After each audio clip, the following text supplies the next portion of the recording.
அண்மை செய்தி. கனிமொழி எம்பி தலைமையிலான குழு ரஷ்யா புறப்பட்டு சென்றிருக்கிறது. ஆபரேஷன் சிந்தூர் நடவடிக்கை குறித்து உலக நாடுகளுக்கு விளக்கம் அளிக்க எம்பிக்கள் குழு அமைக்கப்பட்டிருந்தது. மொத்தம் 7 குழுக்கள் அமைக்கப்பட்டிருந்தன.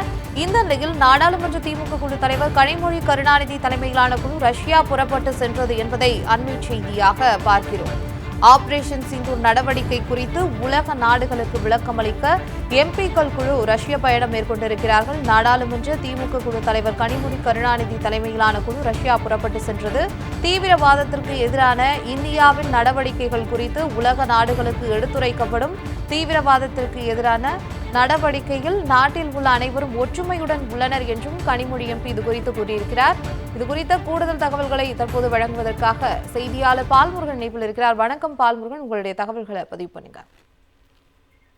அதாவது திமுக நாடாளுமன்ற குழு தலைவர் கனிமொழி எம்பி தலைமையில் தற்போது அனைத்து கட்சி குழு ரஷ்யாவுக்கு புறப்பட்டிருக்கிறது. இந்த குழுவானது முதலில் ரஷ்யா செல்கிறது. அதன் பிறகு கிரீஸ், ஸ்லோவேக்கியா, லாட்வியா, ஸ்பெயின் போன்ற நாடுகளுக்கு சுற்றுப்பயணம் செய்கிறது. மொத்தம் 5 நாடுகளுக்கு சென்று அங்குள்ள முக்கிய கட்சிகள், வெளியுறவுத்துறை அதிகாரிகள், தலைவர்கள் உள்ளிட்டோரை சந்தித்து இந்த ஆபரேஷன் சிந்தூர் தொடர்பாக எடுத்துரைக்க இருக்கிறார்கள்.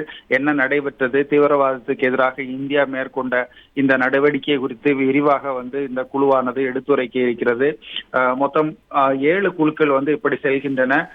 ஏற்கனவே 2 குழுக்கள் நேற்று புறப்பட்டு சென்ற நிலையில் தற்போது 3வது குழுவை கனிமொழி எம்பி தலைமை தாங்கி நடத்தி செல்கிறார். இந்த குழுவில் சமாஜ்வாதி கட்சியை சேர்ந்த ராஜீவ் ராய், தேசியவாத காங்கிரஸ் கட்சியை சேர்ந்த மியான் அகமது, அதே போன்று பாஜகவை சேர்ந்த பிரிஜேஷ் சௌதா, ஆர்ஜேடி கட்சியை சேர்ந்த சந்திரகுப்தா, ஆம் ஆத்மியை சேர்ந்த அசோக் குமார் மிட்டல், இவர்களுடன் 2 வெளியுறவுத்துறை முன்னாள் அதிகாரிகளும் இடம்பெற்றிருக்கிறார்கள். இப்படி 8 பேர் கொண்ட குழுவானது இந்த 5 நாடுகளுக்கு செல்கிறது.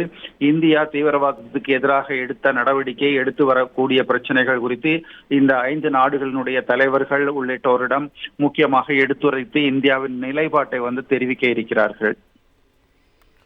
தீவிரவாதத்திற்கு எதிரான இந்தியாவின் நடவடிக்கைகள், ஆபரேஷன் சிந்தூர் குறித்து விளக்கம் அளிக்க எம்பிக்கள் அடங்கிய குழு வெளிநாடு சென்றிருக்கிறது. குறிப்பாக ரஷ்யா செல்கிறார்கள். திமுக குழு தலைவர், நாடாளுமன்ற குழு தலைவர் கனிமொழி எம்பி தலைமையிலான குழு என்ற ஒரு தகவலை வழங்கியமைக்கு நன்றி பால்முருகன்.